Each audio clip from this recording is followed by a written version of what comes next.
Hello, welcome back to the Recording Booth Podcast. I'm Brody, your host, and today we are talking to a great musician.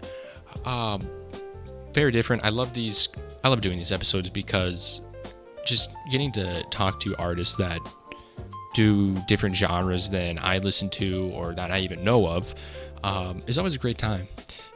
She's been recently exploring Brazilian funk. I'm not going to spoil too much. And it was just really cool to hear her thoughts and her perspective on music, just like all other guests. So I hope you enjoy this one. So the first thing I always like to do is to give you the floor, introduce yourself, explain the type of music you make, how long you've been making music, and just tell us a little bit about yourself. Okay, yes. I go by Ra. My name is Haira. And I've been making music over the last 5 years. I started with pop, house kind of style, very melodic, soulful tracks. I've always been into electronic, EDM, and most of my songs are around that particular genre. But like I said, in the last few months, I've been exploring Brazilian funk tracks as well, and being kind of bringing out a new style to my fans. Nice, very cool.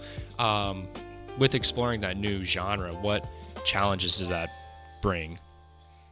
Well, the fact that a lot of my tracks, the lyrics, particularly in the past, have been very deep and sort of like ranging more to like the house electronic music. A lot of people might think like, well, those genres don't go along. They're Right. completely opposite. But they actually go well together. And I think that should never be such a thing as like this genres go only with this particular genre. And that's just what I think creativity has no limits. And I've been kind of giving myself full freedom to really explore different styles without being tied particularly to what I had started. Yep. Absolutely, I agree. I think a lot of artists kind of get stuck with like the same sound and genre for most of their career, and it kind of ruins the authenticity of their music. So that's really cool that you're experimenting. Do you have like what are your plans with that? Are you just do like one single, or are you gonna do a full album with it, or any plan like that? Yeah, I thought about putting a full EP, but for now I've been just exploring like dropping single and just kind of going from there. And the fact that I love dancing so much, and I also get to dance along those beats, that's something new that I want to bring out to my brand that's like exploring, those movements and sharing what favela funk is about. That's something like Anita started back in the last few years. Anita started like sharing more of that to the world.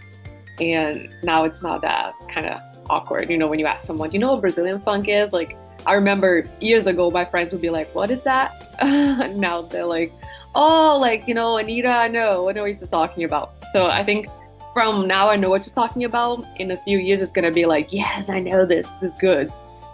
Nice. Very cool. What made you choose that genre? That's a great question. I lived in Rio, like so very short story of my background. I'm originally from Brazil, and when I was 18, I moved to Rio de Janeiro, and I think that's literally the city where I started learning, how to grow up and going towards my adult life. And I feel like when I moved there, and I started exploring like the nightlife on my own, like being away from home, like living by myself, I got to visit a lot of favela funk parties. And there has been a lot of discrimination towards that particular genre because they think it's just like for people who grow up in the slums, who raise in the slums, when in reality, like the beat has a lot more to it, like the culture, like what it actually means to the community there, the fact that it brings people together, the fact that the sensuality behind it, it's really tied into human nature. So why not? That's the question. Why didn't I start that early on? Because like I would just listen to it moving like, whoa, this is crazy. Even though I can listen to bossa nova and really be drawn into it. Like I can appreciate good music, and a lot of people who listen to bossa nova will not listen to funk. So that's kind of like, you close out to one thing or the other. And I think we're finally moving towards the space in life where it's no longer like, I do this, but not that. It's like opening up, like, let's be open-minded. Like you have this intellectual side that appreciates this, but why would you repress this part of you that likes to move and likes to shake your ass and really, explore your own body and be in tune with it? Nice. Okay. Great answer. What does your creative process look like? Do you have a bedroom studio? Do you go to a recording booth? And then It's like all how over. do you come up with ideas? It's all over. Ideas never stop in my brain as long as I tune into the right space. And this is something it would take like hours maybe to talk about, because since I started to realize what prevents me from not being in that creative space, I've been very ritual and disciplined to it. So the question would be like what you avoid to not be doing in that creative space. So the answer is like, I don't drink coffee. I don't spend a lot of time in meaningless conversations, meaning exchanging energy for nothing. Like your creativity is basically your energy, and you creating that all the time with people, in places. So I'm very loyal to my relationship to nature, to the ocean, to the silence within, to hear my creator.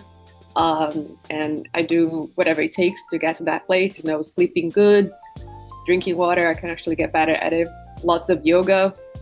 But yeah, my most usual, like the most ideal creative process, like what I usually go with, I spend maybe a few hours swimming. Wow. And it starts already there. I'm like, shit, I know what's gonna lead to. So I come home and I'm like, I turn on my computer. I'm like, I get off the water. Sometimes it's so good in the water, but I'm like, I have to get off the water because I might lose this. It's like, how can I really trust myself? And I kind of get to that feeling of like, no, it's fine. It's already there. Don't worry, because the moment you attach to it, sometimes you lose it. So that's one of the things you gotta be really wise with. It's like, with creativity, there's no such a thing as attachment. The more detached you are from the outcome, meaning like what's gonna be like, or to like, oh, what if I lose it, whatever, you can infuse the vibes, the energy that is against it, right? The negative emotions. So I avoid drama as much as I can. Sometimes I can really get rid of them. So, lots of prayers, but breath work, meditation, yoga, silence. And yeah, and doing the most you can to stay connected to that cosmic self that we all are. But sometimes we get disconnected from and become more rational than our true selves.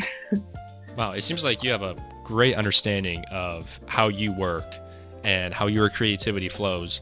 How is that reflected in your music?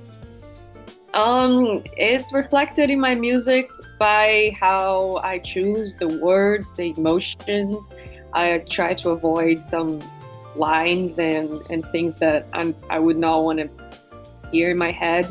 Ultimately, I get all my songs in my head, and I try to or whatever I'm writing here, I gotta make sure I'm gonna be happy with when I listen to it in my own head. Well, some of them, there were times where I wasn't aware of that. I just kind of played some negativity out when I was writing about exes.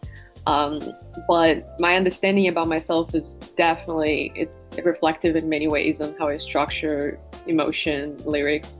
I actually went to school for 2 years also for psychotherapy.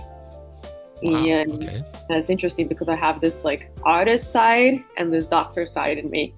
And usually they're blended, but people cannot really see it. So sometimes I have to separate them when I'm in that creative space. I'm like, no, I don't need to be try to analyze anyone's behavior or try to make sense of why they're saying this and that and what is it coming from, because it's about the moment. Creativity comes from being present. And so the work that I do with psychotherapy also, but it's definitely, they sometimes get in conflict, and it's all about balance. That's something I've been working on also. That's Nice. for a few, yeah, a while. Interesting. Very cool. Do you have any good stories to share? Like just fun stories that you'd be willing to share? I mean, I'm many. You have to tell me about what It could be specifically. it could be like related to the creative process you were talking about, like maybe the most unordinary place that you've come up with a melody or something like that. It could be performance related, maybe something that gave you inspiration, anything like that. Oh man, I'm sure there are some, but that I can think of right now. So interesting because like you go on a hike, you go on a walk, and Mhm. sometimes like I'm just like, okay, I'm here to record a video for now it's not music related, but for, like I mentioned, like my work in a psychotherapy kind of field, and then it's like you can't really choose where your mind is. Like as much as we aim towards it, I feel like I don't have that much control of it. So like there are times where I'm like, I don't need to be in the creative space, and then this is where music happens. And there are moments where I try to force myself to be in that creative space, and then like nothing happens. I'm like, okay, shit. Hmm. Back in the days, I would be upset about it and just be like, really try to force my way down there. But nowadays, I'm like, I just gotta chill. There's always plenty. It always comes. Um, but yeah, I can't think of any like really crazy, interesting story right now. Okay. What's your favorite part of making music? Is it the idea? Is it the actual recording process, or like releasing it? What stands out for you? Ooh, that's great, great, amazing question. Um, I wish I could answer why I love music so much. That's the first thing. Like since I grew up, it has always been me. Like it's like below God and Mhm. family, music is what comes next. And I feel like I could not exist without music at this Really? point. Like if there was like a law or something that all of a sudden like we cannot listen to music anymore, I don't know. Fuck. Yeah. Good. What would happen to so many souls out there that like really understand what I'm talking about? It's one of the most effective ways to heal. It's how I release sadness. It's how I get to express myself and find something real within me to bring it out to the world. But the full process, the creating, like it can be fun when you're in the flow space. When you feel like you're doing something for a particular thing, and you, like I said, it's all about being in the moment. So if I'm Mhm. not in the present, I'm doing something because someone asked me to get something, put something together, for a song, whatever they're working on. I'm not feeling it. It's not as fun. Gotcha. Um, but once you with recording, yes, can be fun too. Again, when it's there, when it's like it's already there. And listening to after is the best thing ever. I think the third part of like listening to after, like I hear my songs a lot, like over and over. And like, damn, this like I remember it was a seed of thought and became this. Or sometimes it was like the whole thing. Hmm. And there are times when literally I just record out straight. Like I hit the play button, like I have an instrumental track that like a producer says, like, do you want to try something with this? And I just like, okay, sure. And I hit play. It's like, oh damn, it was already conceived, and I was in the right place to now just like my mind was at the right place to receive it and to express it like without distractions, right? Hmm. And then I listened to it after, and I'm like, I don't really want to edit this. Like it looks perfect to me as it is. What differs from recording in the studio to performing it, or hearing back that final um, product? yeah, the performance aspect for me is something I'm still developing. I do stream, and like I do live streams where I get to perform and it goes well. But every time I get called to perform, I still experience a lot. And sometimes I feel like it's not myself, because of a lot of fears and things I'm Hmm. still kind of healing within myself. But recording to me seems to be it's not that I love performing as I love recording, Hmm. but it's different when you have like an audience that and there are expectations that you need to meet versus when you're in a studio, the expectations are still there, but you still get to to try again, and there's no problem if you make a mistake. Right. You know, if you make a mistake, like I've messed up in performance before. Like I've performed at the Hard Rock Cafe in LA, in Hollywood, and it was not the best performance ever. Like I sometimes forget my own lyrics. Yep. And it might be just something like some mental-ish. I mean, I don't know if it's like something to do with like the amount of songs I have like at this point, and the amount of stuff it's in my head already. But sometimes I get blank. It's not that I forget my own lyrics, it's like that I have like those blank moments where it's like literally, where am I? Like it's like where am I among this whole thing? Like I lose my center, and that's not fun. Right. All right. Again, great answer. So to kind of wrap this up, I'll give you the floor again. Where can the people find you? What are you working on? What can the audience look forward to? Explain what you got going on, where to follow, any shout outs, anything like that. So you can all find me on YouTube, at RAH_HA Raha. Been working on some really interesting visuals for my latest tracks, and exploring things I've always been into, and kind of bringing that up, blending that also with my songs. I've been also getting into DJing and been mixing house, electronic EDM, and Brazilian funk music. Ultimately, I want to be performing my original tracks more often and playing in more venues in Miami.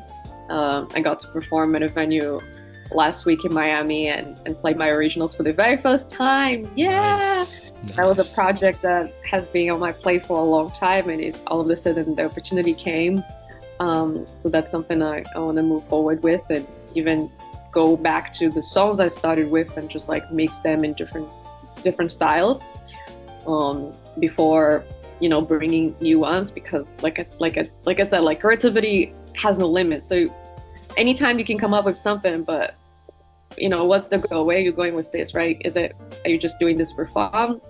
I could do this just as a hobby, yes, but I obviously want to take it further and make a living of it. So it's important to slow down and kind of see where you are before continuing. But yeah, follow me on, subscribe to my YouTube channel and my Instagram, explore__RAH. All right. Well, great conversation with you today. A lot of great stuff to look forward to. Thank you for being on the show. It was a great time.